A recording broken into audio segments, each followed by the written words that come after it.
क्या आपने कभी सोचा है कि कोई कहानी आपकी जान भी ले सकती है? शिमला के घने जंगलों के बीच एक ऐसी लाइब्रेरी है जिसे लोग मौत का जंक्शन कहते हैं। कहते हैं यहाँ एक ऐसी किताब रखी है जिसे अगर किसी ने पूरा पढ़ लिया तो वो इंसान कभी उस लाइब्रेरी से बाहर नहीं निकल पाया। मौत का जंक्शन, शपित किताब। लाइब्रेरी का नाम था द विस्परिंग वुड्स लाइब्रेरी। ये एक पुरानी पत्थर से बनी इमारत थी जिस पर हमेशा कोहरा, फॉग छाया रहता था। लोकल लोग कहते थे कि इसकी दीवारों से रोने की आवाजें आती हैं।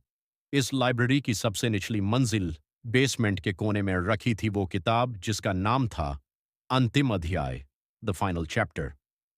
अर्जुन की जिद। अर्जुन एक व्लॉगर था जिसे पुरानी कहानियों और पैरानॉर्मल चीजों का शौक था। उसने इस अफवाह को सच साबित करने के लिए लाइब्रेरी में रात बिताने का फैसला किया। चौकीदार ने उसे चेतावनी दी, बेटा, हर कहानी सिर्फ सुनने के लिए नहीं होती, कुछ को अनपढ़ा छोड़ देना ही बेहतर है। लेकिन अर्जुन नहीं मना। रात के 12 बजे वो लाइब्रेरी के बेसमेंट में दाखिल हुआ। वो खौफनाक रात अर्जुन को वो किताब मिल गई। किताब का कवर इंसानी चमड़े जैसा महसूस हो रहा था। जैसे ही उसने पहला पन्ना पलटा, लाइब्रेरी का दरवाजा अपने आप बैंड हो गया। पहला अध्याय। अर्जुन को महसूस हुआ कि कोई उसके पीछे खड़ा है, लेकिन पीछे कोई नहीं था। बीच के पन्ने।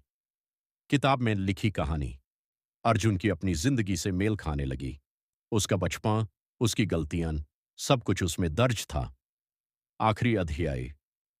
अर्जुन डर से कांप रहा था, लेकिन एक अजाब सी कशिश, अट्रैक्शन, उसे आगे बढ़ने पर मजबूर कर रही थी। जैसे ही वो आखिरी पन्ना पलटने वाला था, उसे समझ आया कि किताब में लिखा हर शब्द अभी उसके साथ रियल टाइम में हो रहा है। अंजाम किताब की आखिरी लाइन थी, और इस तरह अर्जुन ने अपनी कहानी खुद खत्म की।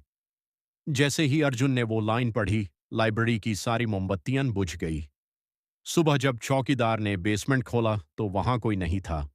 सिर्फ वो किताब मेज पर खुली पड़ी थी। लेकिन एक अजीब चीज बदल गई थी। किताब के आखिरी पन्ने के बाद एक नई तस्वीर बनी हुई थी।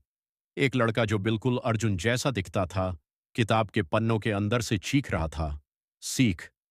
कुछ राज ऐसे होते हैं जिन्हें पर्दानशीन ही रहने देना चाहिए। शिमला के लोग आज भी कहते हैं कि अगर आप उस लाइब्रेरी के पास से गुजरें